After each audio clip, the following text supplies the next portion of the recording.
ಚಾಮುಂಡಿ ಬೆಟ್ಟಕ್ಕೆ ಬೆಂಕಿ ಇಟ್ಟ ಕಿಡಿಗೇಡಿಗಳು. ಮೈಸೂರಿನ ಚಾಮುಂಡಿ ಬೆಟ್ಟದಲ್ಲಿ ಕಿಡಿಗೇಡಿಗಳು ಬೆಟ್ಟಕ್ಕೆ ಬೆಂಕಿ ಹಚ್ಚಿರುವ ಪರಿಣಾಮ ಸದ್ಯ ಚಾಮುಂಡಿ ಬೆಟ್ಟದಲ್ಲಿ ಬೆಂಕಿ ಹತ್ತಿ ಉರಿಯುತ್ತಿರುವ ಘಟನೆ ನಡೆದಿದೆ. ಇನ್ನು ಮೈಸೂರಿನ ಚಾಮುಂಡಿ ಬೆಟ್ಟದಲ್ಲಿ ಬೆಂಕಿ ಬಿದ್ದಿದ್ದು, ಚಾಮುಂಡಿ ಬೆಟ್ಟಕ್ಕೆ ಕಿಡಿಗೇಡಿಗಳು ಬೆಂಕಿ ಹಾಕಿರುವ ಶಂಕೆ ವ್ಯಕ್ತವಾಗಿದೆ. ಬೇಸಿಗೆ ಆರಂಭವಾಗಿರುವುದರಿಂದ ಬೆಟ್ಟ ಒಣಗಿತ್ತು. ಕಿಡಿಗೇಡಿಗಳು ಬೆಂಕಿ ಹಾಕಿದ್ದರಿಂದ ಈಗ ಬೆಂಕಿ ಆವರಿಸಿದೆ.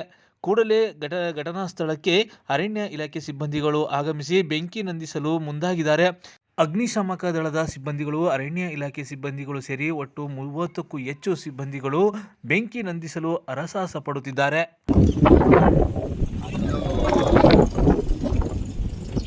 ಡೌನ್ ಇದ್ದಿದ್ದಕ್ಕಾಯ್ತು.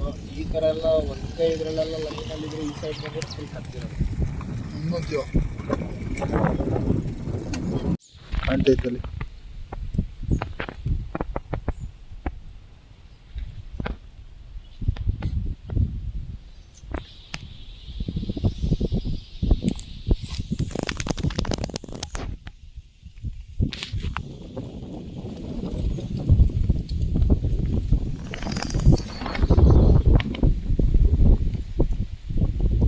ಫುಲ್ ಕತ್ಕೊಂಡೈತೆ ಕಣೋ ಆ ಕಡೆ ಸೈಡೆಲ್ಲ.